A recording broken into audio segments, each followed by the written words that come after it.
WhatsApp guys, आज हम देखने वाले हैं निडर मोदी जैसा मैंने कोई लीडर नहीं देखा। ये कहा है व्लादिमीर पुतिन ने। ओ भैया, मोदी जी के तो मुझे फैन लगते तगड़े पुतिन। लेकिन भाई पहले तो मैं कहना चाहूंगा, ये कब खत्म होगा वॉर, ये जो अभी चल रहा है वहां हाँ पर। 2 साल हो जाएंगे अब फैब में। देखते पूरी वीडियो होगी काफी इंटरेस्टिंग। चैनल पे तो प्लीज सब्सक्राइब वीडियो कर दे, लाइक। और भाई वो 200-300 करोड़ के घोटाले का पता लगा तुम्हें? ओ भाई गजब लोग हैं। 1 2 3 गो। भारत के वजीर आजम नरेंद्र मोदी साहब को एक और दुनिया के बड़े लीडर ने सल्यूट कर दिया है, क्या बात है। और वो है प्रेसिडेंट पुतिन साहब। I cannot imagine His Excellency Modi getting intimidated or being forced to take any steps or actions that would go against the national interests of India. Putin साहब का ये कहना है कि तुम मोदी को नहीं डरा सके, सीधी तुम बात। मोदी को नहीं डरा सकते, उसको खौफजदा नहीं कर सके। और मोदी एक ग्लोबल स्केल का लीडर है, दुनिया का बड़ा लीडर है, और उन्होंने सल्यूट किया है। And the main guarantor for that is the policy led by Prime Minister Modi. PM Modi की पुतिन ने तारीफ की है, कहा मोदी की गारंटी भारत के विकास की गारंटी, कोई मोदी को मजबूर नहीं कर सकता। ये है सच्चाई। रिपोर्ट है कि इस वक्त पाकिस्तान के सबसे बड़े दुश्मन पड़ोस यानी कि अफगानिस्तान में है। वहां पर मौजूद 23 दहशतगर्द तंजीमों में से 17 ऐसी हैं जो सिर्फ और सिर्फ पाकिस्तान को निशाना बना रही है। बड़ी तशवीशनाक बात है। रवां हफ्ते भारत की लोकसभा ने मकबूजा जम्मू और कश्मीर से मुताल्लिक 2 मुतनाज़ा बिल पास किए हैं। अनफॉर्चुनेटली 26/11 हुआ और भी डिफरेंट वाकयात हुए। मैं तो मैंने किसी प्रोग्राम में कहा था, शुक्र है खुदारा कि मोदी साहब नहीं थे 26/11 के वक्त पे, तो जंग हो जाती। साल हो गए, पूरी दुनिया में ये खबरें ही चलती दिखाई देती हैं कि मोदी के गुण गाए जा रहे हैं, मोदी को सल्यूट किया जा रहा है, मोदी की तारीफें की जा रही हैं। भारत के वजीर आजम नरेंद्र मोदी साहब को एक और दुनिया के बड़े लीडर ने सल्यूट कर दिया है, और वो है प्रेसिडेंट पुतिन साहब। पुतिन साहब का ये कहना है कि तुम मोदी को नहीं डरा सके, तुम मोदी को नहीं डरा सकते, उसको खौफजदा नहीं कर सके।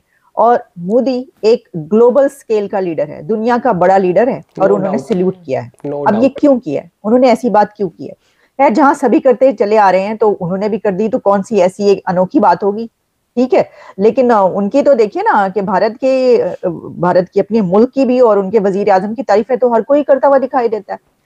तो अब पुतिन साहब जो हैं, उन्होंने ये बात इस बिना पर कही है कि यूक्रेन और रशिया की जंग के दौरान बहुत से ऐसे मौके आए कि जब कंट्रीज पर प्रेशर आया। हमें याद है कि हम ये खबरें आप तक पहुंचाते रहे, कई कंट्रीज को प्रेशराइज करने की कोशिशें की गई, और हमेशा ऐसा होता है। ये भी कोई अनोखी बात नहीं है। जो ब्लॉक्स हैं वो इसीलिए बनते हैं कि कोई हमारा तरफ आए, हमारी साइड ले, और कोई किसी और की तरफ चला जाए। तो ऐसा करने की कई मर्तबा कोशिश की गई कि कंट्रीज को ये कहा जाए कि जनाब, ये जो यूक्रेन है आप इसका साथ दें, या रशिया जो वो चाहता था हमारा साथ दें। तो उस सिचुएशन में हमें ये नजर आया कि जो इंडिया है उसके लिए एक पुल सरात पे चलने का काम इसलिए था क्योंकि इंडिया और रशिया के जो रिलेशंस है डेकेड से, वो बेइंतहा बहुत ज्यादा करीबी रिलेशंस, और हमेशा वो एक दूसरे के साथ खड़े हुए नजर आए। अब इस सिचुएशन में कि इंडिया वो कंट्री के जो नॉन अलाइनमेंट की मूवमेंट की बात करता है, और एक ऐसा कंट्री बन चुका है, इतना ताकतवर हो चुका है कि उसको अब ये देखना होता है कि भाई हम किसी के कहने पर किसी की साइड ले सकते हैं क्या, और ये भी कि उनकी तो ट्रेड, उनकी इन्वेस्टमेंट्स और उनके जो एग्रीमेंट्स है वो पूरी दुनिया के कंट्रीज के साथ है, उनका दुश्मन हो या उनका दोस्त हो। तो इस सिचुएशन में ऐसे मुल्क के लिए जो एक ऐसे स्टेटस जिसके पास मिल जाए उसको, और एक ऐसे स्टेचर पर हो, तो फिर बहुत मुश्किल होता है ये फैसला करना। और फिर ये नजर आया, ये फैसला किया गया कि जो कि प्रेसिडेंट पुतिन ने कहा है कि उस दौरान इंडिया ने बड़ा एक सॉलिडारिटी ना सिर्फ शो की, बल्कि स्टैंड लिया इस बात पर कि वो किसी की तरफ टिल्ट का नहीं शो करेंगे।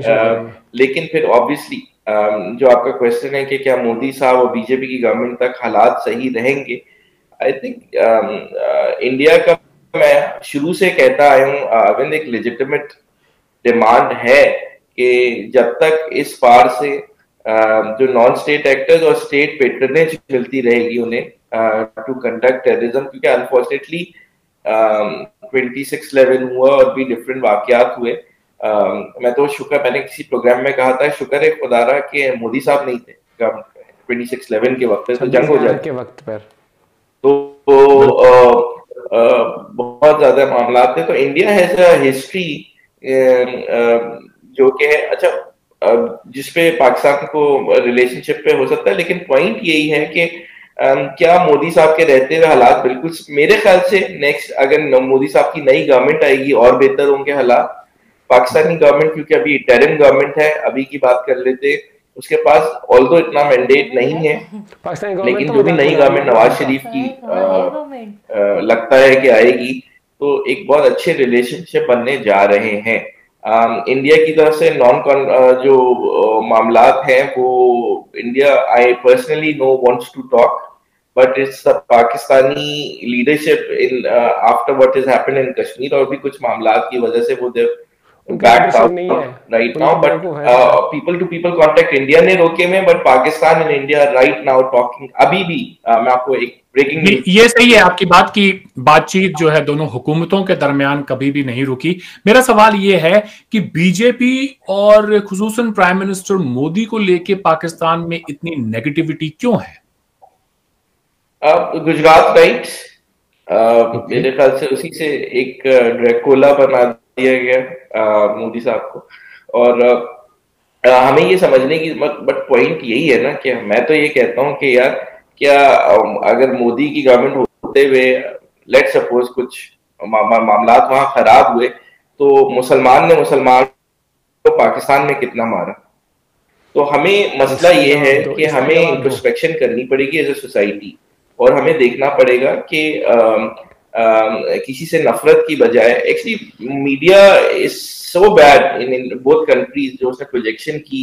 तो मोदी साहब का एक ट्रैक रिकॉर्ड जब आए तो था, बट मोदी साहब केम टू पाकिस्तान चीजें चेंज होती जा रही थी, लेकिन जब से ये इमरान खान और ये राइट विंग और कुछ हमारे लोगों ने यहाँ पे मोदी साहब का किया तो मामला पीछे की तरफ गए ना कि आगे होने की तरफ से।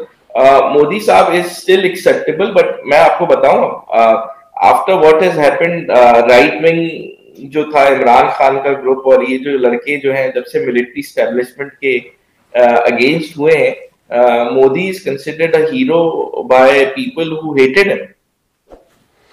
भाई देखो, यू लव हिम और हेट हिम, काम करा है, देश को इस लेवल तक पहुंचाया कि जहां पर काबिले तारीफ है और बड़े बड़े लीडर्स कंट्रीज के तारीफ करते हैं। पहले तो इंडिया को इस तरीके से देखा जाता था एक टाइम पर कि हाँ चलो ये आ गए वगैरह में देखा ना पीछे मोस्टली, और आज आप देख लो सेंटर है इंडिया। और पुतिन ने जो बात करी बिल्कुल सही करी है।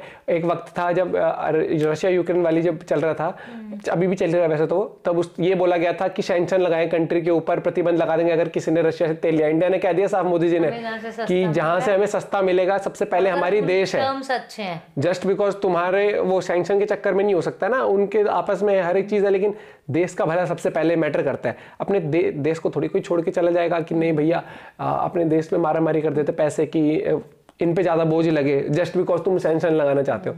वॉर तो तुमसे रुकाना, तब तो तुमने ना कही कि नाटो मत ज्वाइन करो, है तब तो तुम नाटू करते रहे ट्रिपल आर गाने पे, तब तुमसे वो चीज नहीं हुई, लेकिन तुम बड़ी जल्दी आते हो सैंक्शन, क्यों? तुम्हें फर्क पड़ना नहीं है। वही वाली बात आ जाती है ना। तो यहाँ पर सहूलियत और अपने लोगों के बारे में सोचने वाली बात, वो लीडर वही होता है जिन्होंने इलेक्ट किया उनके लिए वो स्टैंड ले।